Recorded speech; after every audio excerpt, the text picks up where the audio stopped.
অৰ্থাৎ বগলা জয়ন্তীৰ দিনাখন আমি দুই বান্ধৱী মিলি পেলাই বগলা মাক দৰ্শন কৰি থৈ আহিলোঁ আৰু বগলা মন্দিৰ আছে গুৱাহাটীৰ কামাখ্যাত মানে নীলাচল পাহাৰৰ যোনখিনিত টমটম বা ৰিক্সাবোৰ ৰখায় সেইখিনিৰ পৰাতো বাৰু টমটম ৰিক্সা যাব নিদিয়ে সেইখিনি খোজকাঢ়িয়ে যাব লাগে তাৰ পৰা দুটা ৰাস্তা থাকে যোনটো ৰাইট চাইডেদি যোৱা ৰাস্তা সেই ৰাস্তাটো দি অকণমান যাব লাগে তেতিয়াই গৈ পেলাই পায় বগলা মন্দিৰ যেনে নগাঁৱৰ পৰা যাত্ৰা আৰম্ভ কৰিছোঁ 8:15 আৰু 10:50 গৈ পেলাই আমি পল্টন বজাৰ পাইছোঁ পল্টন বজাৰৰ পৰা আমি পাৰ পাৰ্চন 25 টকা ভাড়া দি পালোঁ কামাখ্যা আৰু কামাখ্যাৰ পৰা আমি এখন অটো লৈছোঁ তাত পাৰ পাৰ্চন 30 টকা ভাড়া দি পেলাই আমি এই পাহাৰৰ ওপৰৰ এইখিনিলৈকে গৈছোঁ কাৰণ সেইখিনিতো খোজকাঢ়ি যাব নোৱাৰি তাৰপৰা বাছ যায় কিন্তু আমি বাছ চুজ নকৰি পেলাই আমি অটোত গ'লোঁ কাৰণ আমাৰ এদিনতে ৰিটাৰ্ণ হোৱাৰ প্লেন আছিলে কিন্তু এয়া স্পীডত গৈ আছোঁ আমি ভাবিছোঁ যে সোনকালে পাই যাম কিন্তু লাহে লাহে যেতিয়া স্পীড কমিছে তেতিয়াহে গম পাইছোঁ যে ইয়াত বহুত ট্ৰেফিক জাম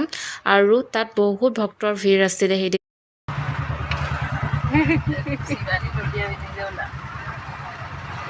মইতো তাৰ লগত আহিছোঁ দিব লাগিব ন নহ'লে মই কাৰ লগত গৈছোঁ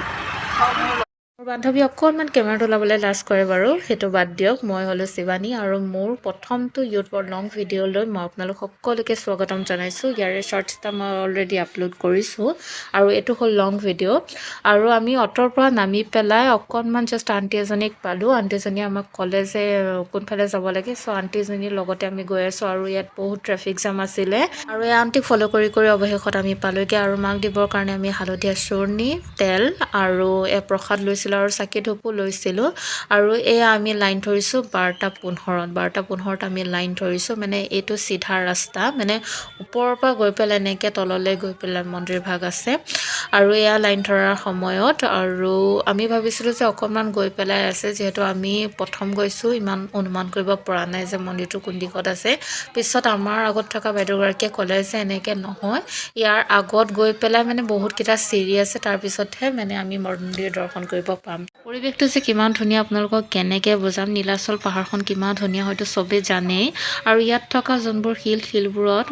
ভগৱান গণেশৰ মূৰ্তি খোদিত কৰা হৈ আছিলে মানে অলপমান ষ্টেপ অকণমান গৈ পেলাই যেতিয়া বিশেষ অকণমান জেগা পোৱা যায় তাতে মানে চাকি দিয়াৰ জেগা থাকে তাতে ভগৱান গণেশৰ মূৰ্তি খোদিত কৰা থাকে আমি ভাবোঁ যে মেইন মন্দিৰ গৈ আমি পালোঁগৈ নাই নহয় তেনেকুৱাতে আকৌ এটা নতুন ষ্টেপ ষ্টাৰ্ট হৈ যায় আৰু অৱশেষত আমি 3 ঘণ্টা 20 মিনিটমান লাইন ধৰাৰ পিছত দৰ্শন কৰিব পালোঁগৈ আৰু কিন্তু ভিতৰত মানে কোনো ধৰণৰ স্মাৰ্টফোন বা কেমেৰাবোৰ নিব নিদিয়ে সেইটো কাৰণে ভিতৰৰ কোনো ধৰণৰ ক্লিপ মই লোৱা নাই